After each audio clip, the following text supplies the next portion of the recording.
You think dating apps are cursed? Try medieval courtship where swipe right means two families hurl livestock and prayers at each other until someone gets a dowry wound. Forget dinner and drinks. Duke John of Berry once tried to seduce a countess by sending her a taxidermied unicorn horn. Nothing screams, "I'm loaded," like the thigh bone of a narwhal disguised as instant erectile dysfunction. Let's get to the main event: sex. So bizarre you'll beg for modern ghosting. In 1436, the City Council of Nuremberg outlawed night walking for women under pain of public shaming. That's right. If you caught sunlight on your ankles, you'd get paraded around in an iron pillory. Call it walk of shame with actual shackles. Racy, right? Medieval love doctors like the delightfully named Hildegard of Bingen prescribed boiled frog hearts for male impotence. Forget blue pills. Order a cauldron of amphibians and hope God's not watching. And if you got frisky during Lent, you could always confess to Bishop Diego Gelmírez of Compostela, who helpfully authored a sex manual disguised as a penitential. A monk slides into your DM with 12 Hail Marys and a written list of your kinks. Sumptuary laws made sure only nobility could wear crimson underwear during sex, because nothing says feudal climax like a fashion citation from King Edward III. Next time you complain about ghosting, remember, at Avignon the Pope could literally excommunicate you for marrying the wrong cousin. That's not a bad date. That's medieval Tinder, where the only fish in the sea have syphilis. Welcome to courtly love, because why betray your marriage with flesh when you can just emotionally bench your spouse in front of everyone at Chartres Cathedral? Forget privacy, forget Tinder. You're deep in 1174, and an entire genre of poetry exists for men to publicly friend-zone their wives while daydreaming about Eleanor of Aquitaine, or maybe just her shoes, assuming sumptuary laws haven't slapped them back to burlap. You think sexting is bad? Try serenading another man's wife with a lute under her balcony, while her husband sharpens a broadsword 2 floors up. This is why Andreas Capellanus literally wrote a manual on how to suffer nobly after getting ghosted at a tournament. Step 3. Compose a sonnet about your unattainable duchess, then awkwardly read it aloud at a feast in Avignon. Try not to spill your mead or your tragic feelings all over Count Raymond's white mantle. Good luck. Still lonely. But don't worry, there are rules. The 1215 Fourth Lateran Council banned priests from joining these medieval DMs, but nobles just rebranded the same gossip, less clothing. Meanwhile, Bishop Richard de Belmice fines you for hugging too enthusiastically. Nothing says Christian chivalry like the threat of public penance because you dared to borrow someone's glove and feel something. Cold hands, colder hearts. So emotional infidelity was basically mandatory and actual sex. Save it for Ayre's syphilis and the annals of Hincmar of Rhymes. Because nothing wounds deeper than a villanelle recited by candlelight and the knowledge that your spouse is out there composing epic ballads about Bertha, Countess of Champagne. Congratulations, you've been cucked by poetry. Celibacy is easy, right? Just ask the Benedictines of Cluny, the original no-fun police, enforcing silence and sexual purity so hard you'd think God paid per awkward stare. Newsflash. If you lock 1,000 men inside stone walls with nothing but psalms, fish, dinners, and plague outside, you don't get saints. You get Benedict of Anian's best brothel audition minus the consent. Monastic life where your only release is copying Bibles until your wrists go numb and nobody's joking about carpal tunnel. Want medieval birth control? Peter Damian was writing letters in the 11th century about sins against nature. You reading this are probably on his banned list. Meanwhile, you've got the Carthusian order inventing underwear bans and communal beds, clearly mistaking celibacy for a competitive group sport. Spoiler, half those penitent confessions in Durham's archives read like deleted Tinder messages for saints who missed their calling. Paris 1329 Jean de Meung writes, The Romance of the Rose, so full of sexual allegory, the University of Paris threatened heresy, as if monks weren't busy reciting Hail Marys while staring at stained glass thighs. Ever wonder why medieval church wall art is filled with demon bats seducing naked hermits? Someone had to paint their therapy, and the abbot wasn't buying more locks. By the end, you're clutching prayer beads while your neighbor fasts for more than food, and Bernard of Clairvaux is publicly shaming nuns for using dildos carved from bread. Monastic purity, it's only holy until you smell yeast and guilt in the laundry. You want proof humanity peaked before it learned to count to 10? Meet medieval bestiality law, where the sheep got a better trial than most peasants. Forget innocent until proven guilty. In 1379, Rouen, France, if the village goat looked at you funny and your neighbor ratted you out, the local magistrate would stage a full jury trial for the animal. Cross-examination for a creature that eats garbage and yells at grass. No bleat left unheard. Jest if you dare, but the executioner's blade didn't flinch. The twist? You think it ends with roasted mutton and a guilty verdict? Not even close. The suspect sheep got its own legal advocate because Pierre Jourdain, a dead-eyed lawyer from Avranches, really did stand up in court to argue that his sheep client had not participated voluntarily. In 1457, Savigny defended a pig for triple homicide. They put it in kids' clothes for the trial. Imagine being outwitted by a lawyer paid in carrots. Still hungry? No food, no dignity, just animal legal defense and a town full of people who think sin is catching. Meanwhile, in John Talbot's England, you could be hanged for sheep stealing faster than you could for sheep shagging. At least the sheep got a public trial with witnesses, court stenographers, and a guy with a powdered wig who'd also probably burned 3 witches that week. All this while Londoners in 1388 were fined for hurling plague corpses into the Thames. Priorities. Humans doomed to rot, but damned if the livestock won't get due process. Would you rather be a medieval pig, closed lawyer courtroom drama, or a peasant? Spoiler, the pig got an appeal. You just got dysentery. Celibacy? Cute idea. You think monks were surviving on prayer and porridge? In 1322, the Bishop of Winchester chased his priests out of their brothel down Soper Lane. Fasting meant skipping the mutton, not the mistress. Abstinence was for Lent, not Tuesday. But hey, maybe you believe St. Augustine's pamphlets about sinful cucumbers. Phallic vegetables banned, wine still flowing. Let's crank up the penance. In Avignon, Pope Clement VI declared the Black Death was totally not God's punishment for sex. Then he bought 2 mistresses and locked himself in his palace with barrels of wine and a private choir. Relic of Mary Magdalene under glass syphilitic priests in the alley, confessions for everyone, especially the bishop's tailor. Haute couture, low morals, empty confessionals. Like Fashion Week, but sponsored by leprosy, sumptuary laws in Milan declared that no woman could flash her ankles or eat garlic in public. Saves you from lust and vampires, allegedly. If you broke the dress code or got caught with a plum before Easter, the punishment was fasting and a public whipping. Bon appetit. Try eating pottage with bruises on your back. Adam fell for an apple, you get flogged for salad. That's progress. Less original sin, more original stupid. Don't even try hiding in Dubrovnik. The 1377 nose-chopping law was for anyone who spread tempting sweets or rumors about the nunnery's honey cakes. Sex and sugar. If the plague didn't get you, the snitch with the knife would. Welcome to forbidden fruit salad, rotting penitential, and always garnished with a severed nose. Forget roses and scented letters. You want medieval romance. You start with a bucket of goat urine and a recipe stolen from Hildegard of Bingen's fever dreams. Want to woo your crush in 13th century Avignon? There's a herb for that, if by herb you mean arsenic dust mixed into honey.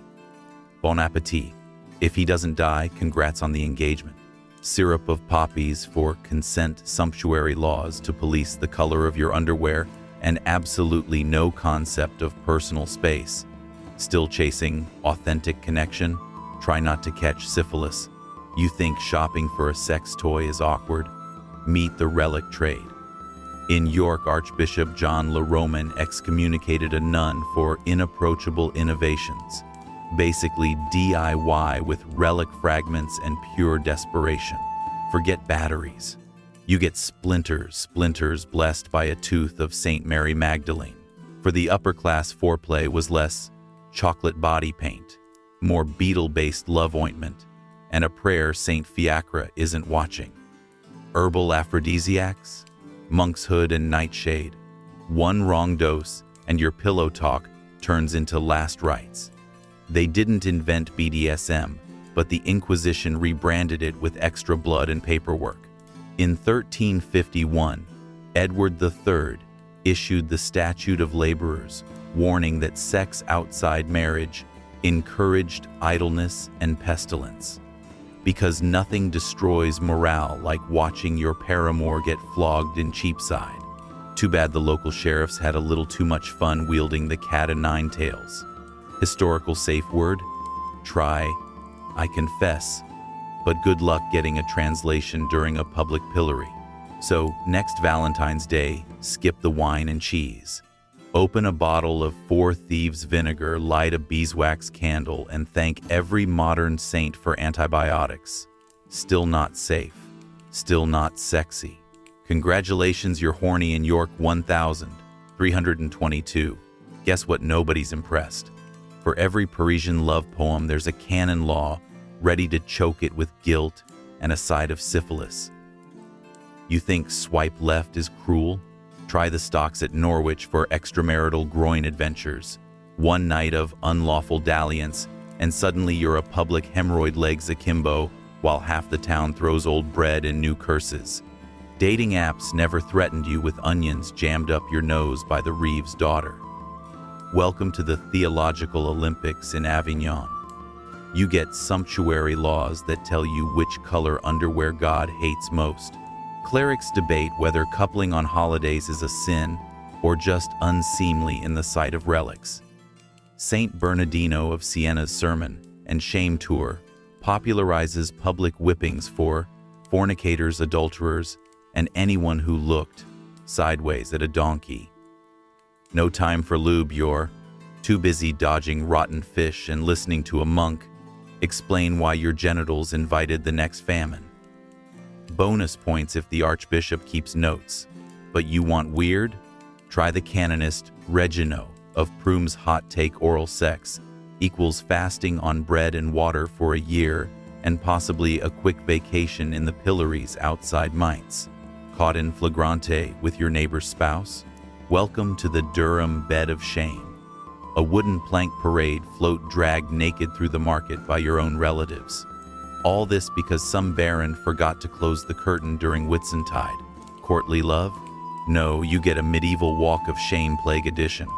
Still think Netflix and chill is rough?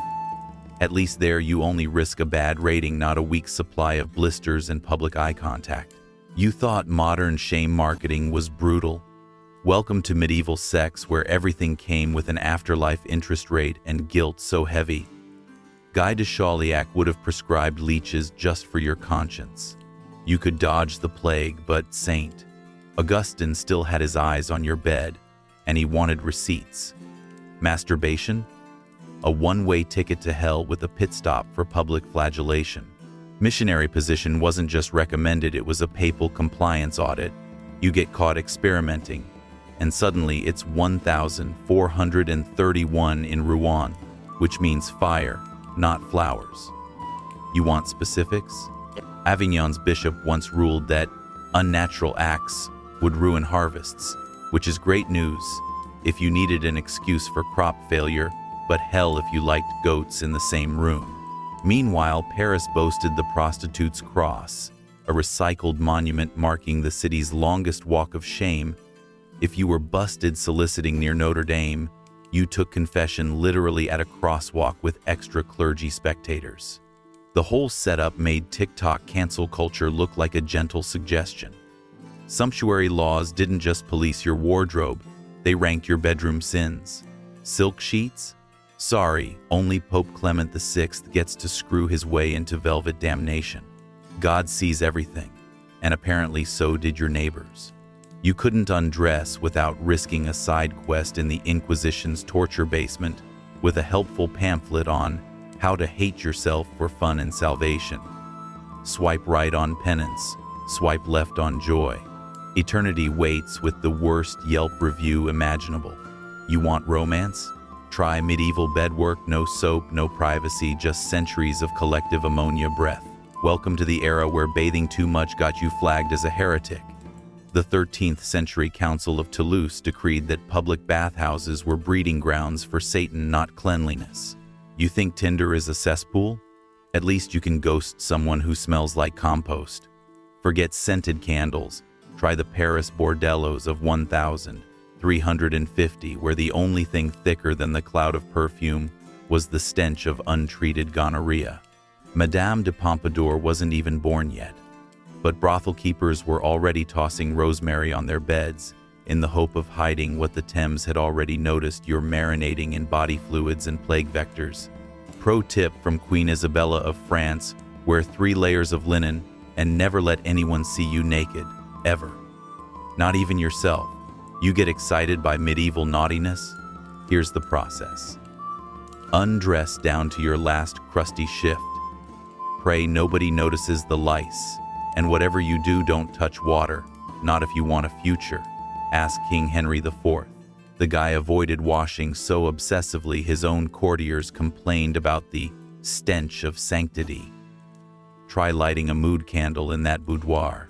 Boom, accidental arson, just like 1421 London when bathhouse fires took out entire city blocks. All this, and you still think natural musk is sexy? Sure. Try medieval foreplay, just you, a splintery cot, a reliquary of Saint Valentine, and the ironclad fear that if you climax, you'll be burned for witchcraft. Clean sheets? You're closer to sainthood, or at least the Black Death. Congratulations, you're horny in the age of microcephalic saints. You know who else was? Peter Damian, somehow the 11th century cheerleader for sin management, who thought nightly emissions needed a prayer, a penance, and possibly a drowning. But don't worry, you're also starring in the greatest sexual circus since the Synod of Elvira banned sex on Sundays. Why? Because if you please yourself on the Lord's Day, apparently Visigoth Jesus cries blood. Cue the reformers. Monks like Bernard of Clairvaux declared that desire was a demonic worm writhing in your loins, just waiting to turn you into a soup of pus and regret. So what do? Lock yourself in a cold cell at Cluny, pray to St. Anthony for protection from nocturnal demons, and invent the chastity belt. And yes, in 1400 Iron Maiden underwear arrived in Nuremberg, because nothing saves a soul like preventing your wife from peeing for 5 days. Still, the church had loopholes. Relic hunters in Avignon sold St. Agatha's petrified breast as a cure for lust. Pray to a stone nipple, and suddenly you're pure. Meanwhile, Paris whoremongers had their own patroness, Saint Fiacre, because even brothels needed divine insurance. Enjoy flagellation as foreplay courtesy of the flagellants, marching half-naked through Strasbourg, whipping their carnal sins into the dirt. Rewrite the rules, repeat the cycle. Every new saint comes with fresh nightmares, and every reform just upgrades your suffering. Abstinence for breakfast, self-mortification for dinner, and bonus points if you end up a martyr because your confessor missed the signals. Chastity's just medieval branding for panic attacks in the dark. You thought medieval chastity belts were a joke? Congratulations, you've just strapped the punchline to your groin. Picture this: brass underwear forged in Milan, padlocked by a paranoid duke who thinks his wife is going to cheat in the 3 hours he's at Mass. Spoiler, if the rust didn't kill you, the infections would. Still sexy. Guess what? King Charles VI of France was handed a girdle of chastity as a wedding present in 1389. Nothing like a metal jockstrap to say, "I trust you, darling, but God doesn't." Meanwhile, the church trotted out relics like St. Agnes' belt, hawking it to anxious spouses, as if divine underwear would curb lust. Newsflash, the only thing it curbed was circulation. Oh, your prayers didn't work? Toss in some nerve damage for good measure. The 15th century physician Giovanni Andrea blamed women for everything from fainting fits to untold wandering wombs. Solution? Chain up her pelvis. Ding ding, you're cured. That is until your local blacksmith is fitting keys at the parish door, and gossip in Bologna is deadlier than the smith's hammer. But don't worry, if the belt failed, you could always count on public humiliation in Avignon. The city council blessed the cucking stool, because nothing ignites romance like dunking suspected adulterers in the Rhone. No privacy, no dignity, just wet and shivering with a crowd. Like reality television, but you catch the plague.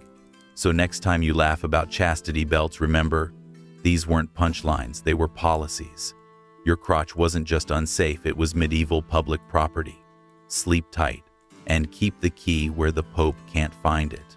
Virginity has always been a team sport, at least if you spend your wedding night in 13th century Paris, where your proof of purity means an audience with more witnesses than the Bayeux Tapestry. Forget romance. You get Aunt Blanche, the local priest, and Henri, professional virginity verifier, all standing bedside as you undress. No pressure, just the rest of your life tied to whether your bed sheets bleed on cue. If you can't deliver a holy Rorschach test, prepare for annulment. Public humiliating and notarized by some guy who flunked out of scriptoria. Like Twitch streaming, but your privacy is dead and your reputation is next. Jump cut to your shame sheet hung from the window. Because yes, in Bruges, they actually nailed stained linens to your door for maximum humiliation. Medals for trauma. But why stop at awkward stares? Enter Emperor Frederick II, conqueror of Sicily and inventor of the midwife's jury. When noble women married, he demanded a panel of sober women to examine the bride's seals of innocence by hand. Call it the 1,246 papal pap smear. God forbid you ever fell off a horse or existed with anatomy not designed by monks. Fail the test? You're banished to a convent with more rats than saints, plus a bonus penance from Saint Dominic, because real shame comes with chore charts.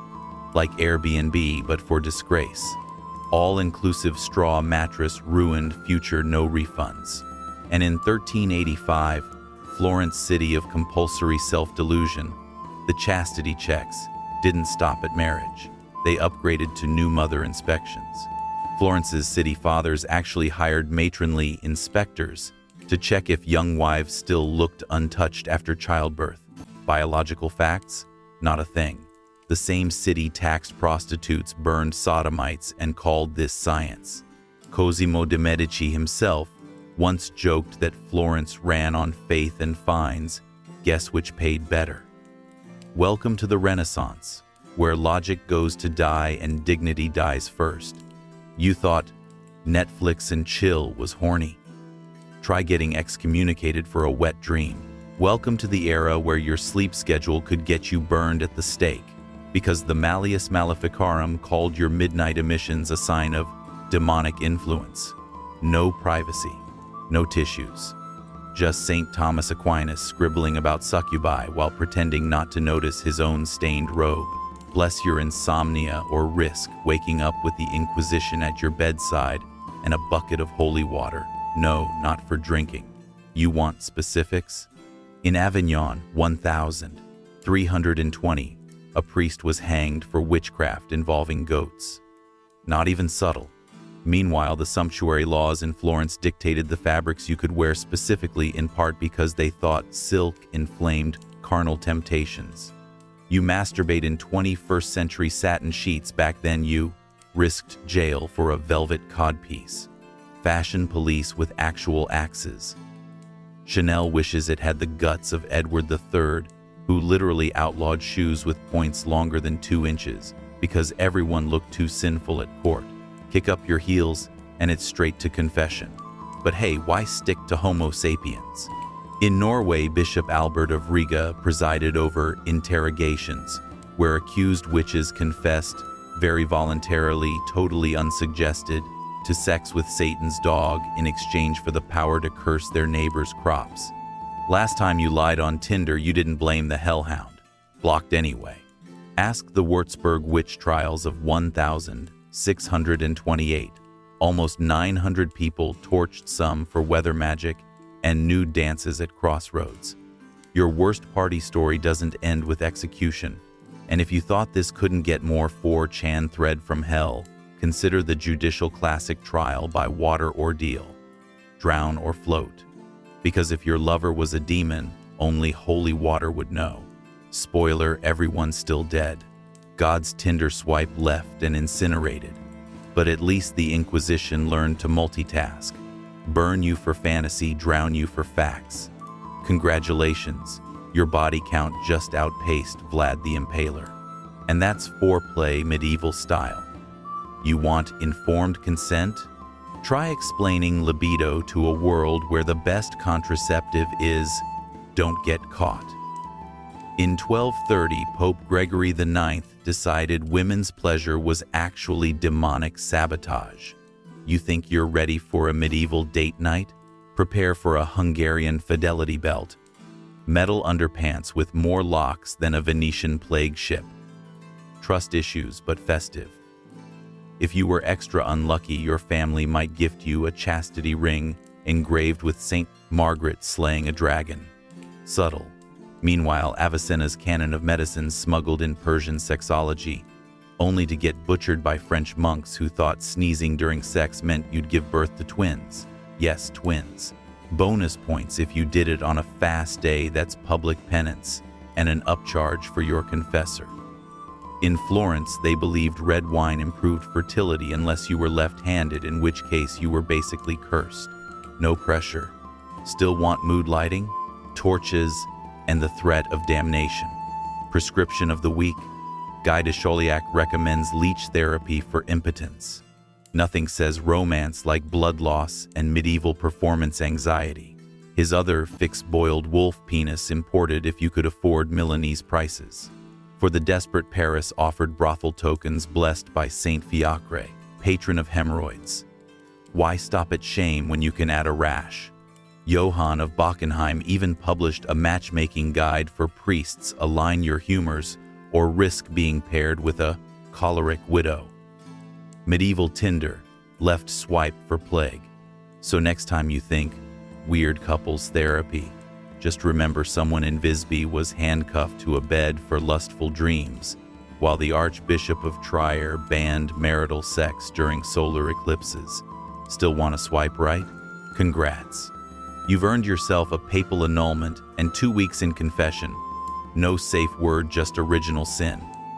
You really thought medieval sex was just awkward beds and hay allergies? Try blaming every midnight boner on Satan instead. If you lived under Pope Gregory IX, you didn't just screw up. A demon was literally in your bed reciting the Malleus Maleficarum with one hand. Augustine said original sin dripped straight from Adam's unbuckled pants, so congratulations, you're damned for wanting anything but cold porridge and prayer. Monks at Cluny? So pure they banned women, eggs, and jokes.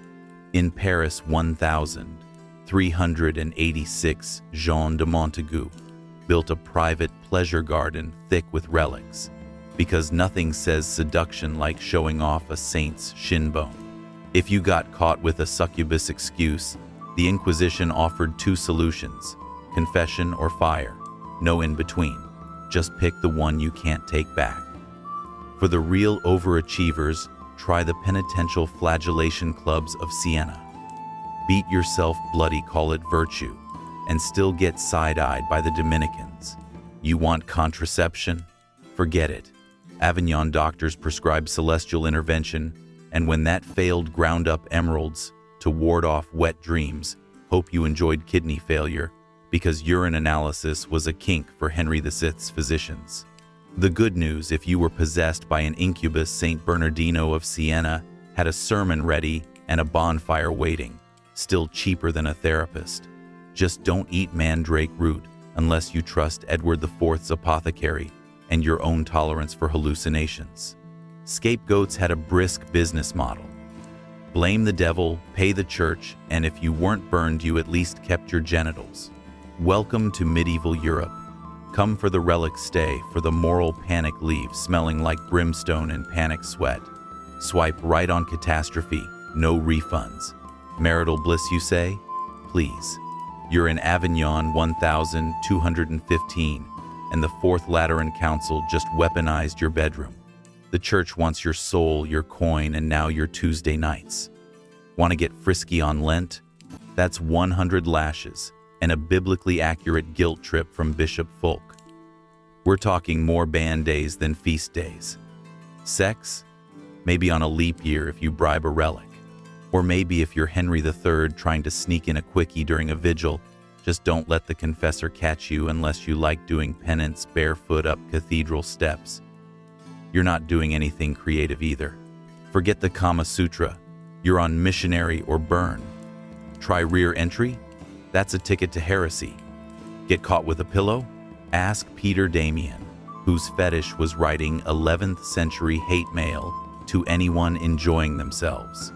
Your best hope for variety is swapping out the candle for a different saint's finger bone. Still medieval. Still dry as Thomas Aquinas's Confessions. Pro tip, if you so much as think about trying a Venetian mirror, that's how you end up on an exorcist's to-do list. Did I mention confession? King Louis IX expected you to rat yourself out for making eye contact during the act. The same Paris that banned prostitutes in 1256 because sin smells also churned out the Summa Theologica, 650 pages that boil down to God sees your thighs. Sodomy in Siena, go public, literally. The law made you march the streets backwards, pants down, holding a piglet. Medieval role-play humiliation edition.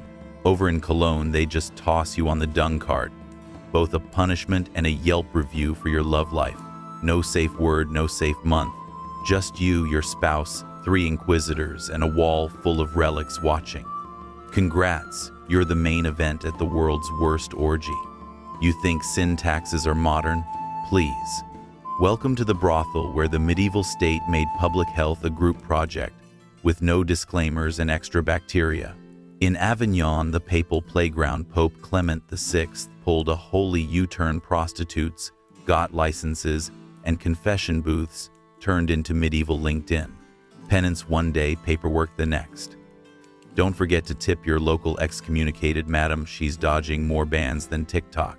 Naturally, London went full Martha Stewart and regulated brothel uniforms. Sumptuary laws said prostitutes had to wear stripes because nothing says incognito like looking like a medieval speed bump.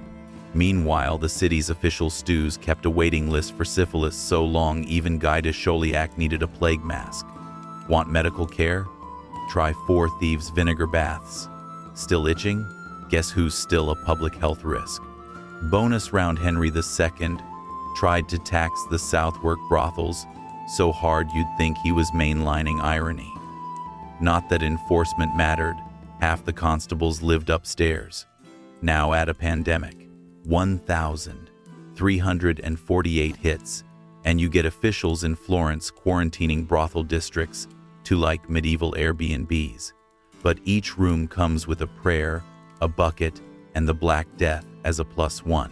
In Paris, a prostitute could be fined, whipped, and if you looked like you had scabies, exiled faster than you could say St. Louis.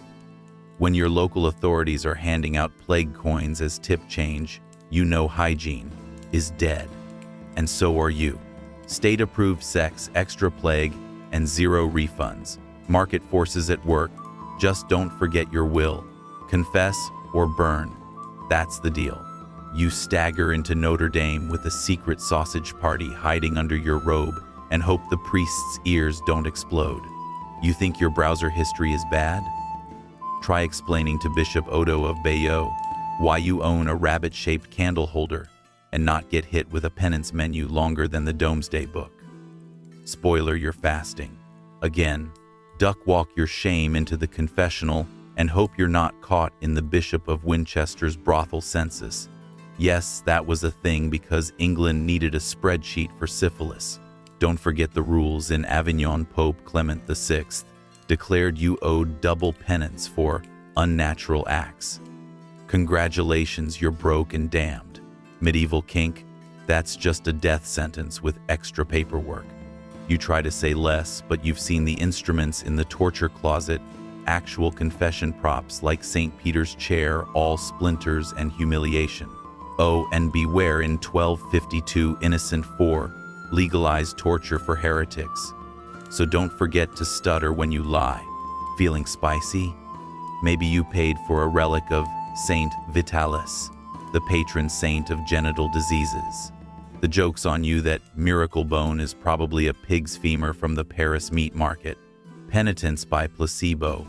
You confess everything, even things you didn't do, because if the Inquisition catches you leaving something out, it's a bath in boiling oil, and not the fun kind. Still hot, still bleeding. Enjoy confession booth bingo. Winner gets an itchy robe, a public flogging, and a sermon about burning in hell for inventing foreplay. Swipe left on salvation. Virginity tests. Because nothing screams romantic like having your wedding night audited by your mother-in-law with a blood-stained bedsheet. You want bizarre?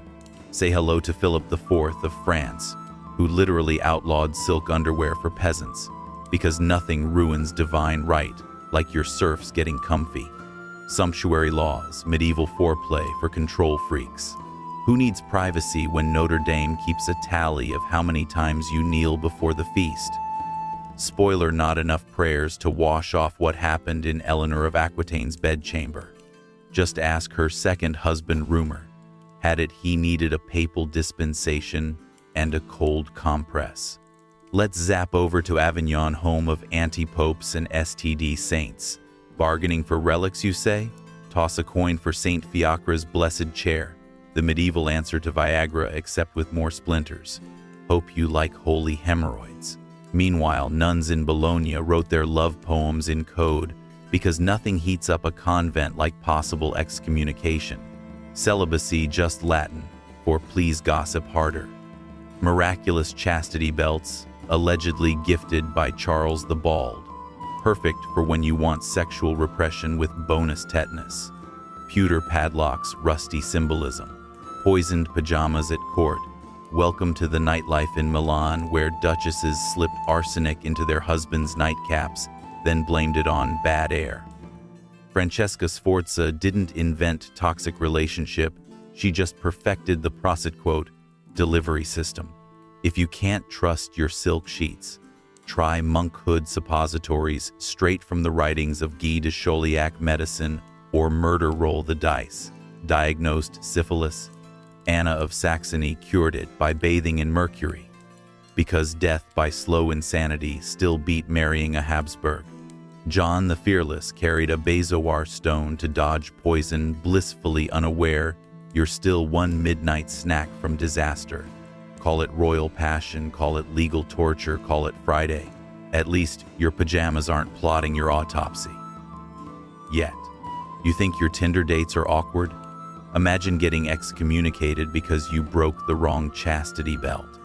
Welcome to the love life of Avignon. 1347 Pope Clement VI is supposedly blasting orgies in the papal palace, while the rest of Europe invents bundling bags to keep teenagers chaste. You get to spoon, but only with a papal palace. Sewn-up sack separating you. Wet dreams? Enjoy your public repentance parade. Bonus points if you get assigned Brother Guy de Chauliac as your confessor. Hope you like anatomical diagrams and lectures about bodily humors. Premarital sex? That's 30 Hail Marys and a possible stint in St. Leonard's cage just to air out your shame. But hey, at least you're not in Dubrovnik, where the council thought nose chopping was the answer for illicit midnight liaisons. One roll in the hay, that's one less nostril. Breath deep, smell the hypocrisy. Don't even think about sneaking out for some crime of the flesh in Venice. where the Council of Ten's secret policemen would tape your name to the Doge's infamous mouth of truth, snitch boxes bolted to palace walls for a bonus round of humiliation. And then there's the infamous sumptuary laws of Florence, 1433. They actually dictated what color underwear you were allowed to wear, lest your sinful silk seduce someone at mass. Picture the city fathers pulling down codpieces at the city gate. Sorry, Dante, that's velvet. Hell for you. Fashion police with actual swords because nothing screams morality like a blade to the briefs. Fined for flaunting fur. Condemned for crimson hose. Renaissance style means zero dignity and negative rights. But sure, you're the weird one for liking feet pics in 2024. At least nobody's coming for your nose, your undies, or your immortal soul. Yet,